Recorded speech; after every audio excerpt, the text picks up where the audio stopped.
ल गाइजहरु यो चाहिँ हाम्रो काफलको बोट हो। यस्तो बोट चाहिँ यहाँ मेरो भाइको घरमा चाहिँ 6वटा बोट हैन भाइ, 6वटा जति छ। एकदमै सिजनको काफल है। यो एकदमै यसरी पाकिरहेको हुन्छ। यो कालो देख्नु भएको चाहिँ काफल हो।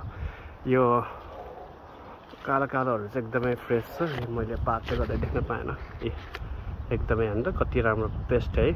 आहा, अब योलाई चाहिँ हामीले खासै यो पाकेकोलाई चाहिँ हामीले धेरै फोर्स लाउनु पर्दैन। यसलाई यतिको कहाँ गयो, एकदमै इजिली यतिको छोयो भने नि आफै खस्छ। यसरी रस आफै निस्किरहेको हुन्छ, रगत जस्तो रातो। यहाँ पनि अर्को बिहानसम्म पाकेको थिएन, यो अहिले टिप्दाखेरि पाकेको थियो। एकदम इजिली निस्किन्छ गाइजहरु। यहाँ पनि अर्को चाहिँ यसरी निस्किन्छ है। यसलाई मलबेरी ट्री भनिन्छ है। यो चाहिँ मलबेरी फ्रुट हो। यहाँ पनि अर्कै यसलाई गाइजहरु यसरी टिप्ने हो। ल अब म यहाँ टिप्दै गर्छु। हाम्रो भाइले मलाई यसो खिच्छ। यो चाहिँ अब हाम्रो काफलको बोटमा कुनै माथि हुन्छ। माथिको चाहिँ टिप्न गाह्रै हुन्छ। हल्का हाँगालाई तलसम्म ल्याएर अलिकति यो हाँगै भाँच्नु भएन फेरि गाइजहरु है। अर्काको बोर्डको फेरि हाँगा भाँच्न पायो भने फेरि चोड्न पायो भने त हाँगै भाँच्ने चोड्ने होइन। बिस्तारै यस्तो गर्ने, हल्का तल लिएर आउने। अनि कालो मात्रै, रातो चाहिँ होइन। फेरि अब रातोलाई हामीले पाक्न दिनुपर्छ। यो सुरुमा ग्रिन कलरको हुन्छ होइन, अलिकति ग्रिन कलरको हुन्छ। त्यसपछि यस्तो रेड कलरको हुन्छ। अनि यो रेड कलर चेन्ज भएपछि चाहिँ हल्का यतिको डार्क, यो पनि अझै त्यति साह्रो पाकेको छैन। यो यतापट्टि यसलाई फुल्ली पाक्न दिने। अनि त्यसपछि बल्ल अनि हामीले यसलाई खाँदाखेरि यसको चाहिँ प्योर टेस्ट आउँछ है गाइजहरु। मैले यतातिर चाहिँ अर्को निकाल्छु। यहाँ नि अर्को ब्ल्याक कलरको। यो ब्ल्याक कलरको चाहिँ एकदमै प्योर हुन्छ क्या। यसमा चाहिँ त्यो फुल्ली डेभलप टेस्ट आएको हुन्छ। अब मैले टिपेर त उहाँ अघि धेरै जम्मा गरेको छु। अब यो यहाँ पनि अलिअलि पाकिरहेको छु। बिहानसम्म पाकिरहेको छु। पाकेकोलाई चाहिँ खासै हामीले बेसी टिप्नु पर्दैन, एकदमै स्लाइस बिस्तारै। ल okay guys, I will see you soon. म वाइन बनाउँछु गाइज। ओके ल ओके गाइजहरु, अब मैले यहाँ काफल दरो टिपेछु। अब यो काफललाई चाहिँ मैले वाइन बनाउँछु। वाइन खान मन लाग्छ भने सम्पर्क गर्नु होला।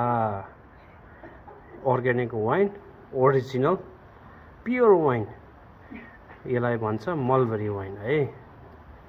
खानुस्, स्वस्थ रहनुस्, खाने पनि अर्ग्यानिक खानुस्, केमिकल मिसाएको होइन। अब म यहाँ काफल वाइन बनाउँदै गर्छु। अब यो बन्न टाइम लाग्छ। कम्तीमा नि 1-2 महिना मैले यसलाई फर्मेन्टेसन गरेर राख्छु। त्यसपछि 1-2 महिनापछि रेडी हुन्छ। ल अहिले चाहिँ मैले यहाँ मर्चाहरू छरिदिनु भएको छ आन्टीले। अब यो मर्चा हालेपछि चाहिँ यो फर्मेन्टेसनको लागि अलिकति छिटो हुन्छ।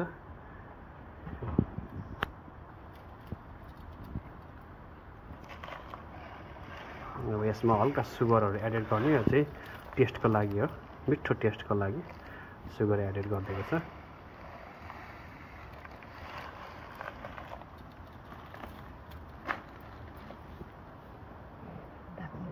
यसलाई मर्चा र सुगर हालिसकेपछि यसरी काठको पन्नेले चलाउनु पर्छ।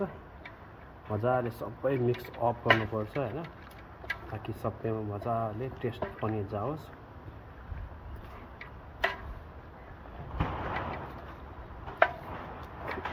खाने पनि यस्तै हो है गाइजहरु। अलिकति खाँदाखेरि पनि यस्तै शुद्ध अर्ग्यानिक खानुपर्छ। त्यो बजारको त्यो केमिकल मिसाएको खाएर के काम छैन। जुसहरू खानु छ भने यस्तै अर्ग्यानिक खाने हो।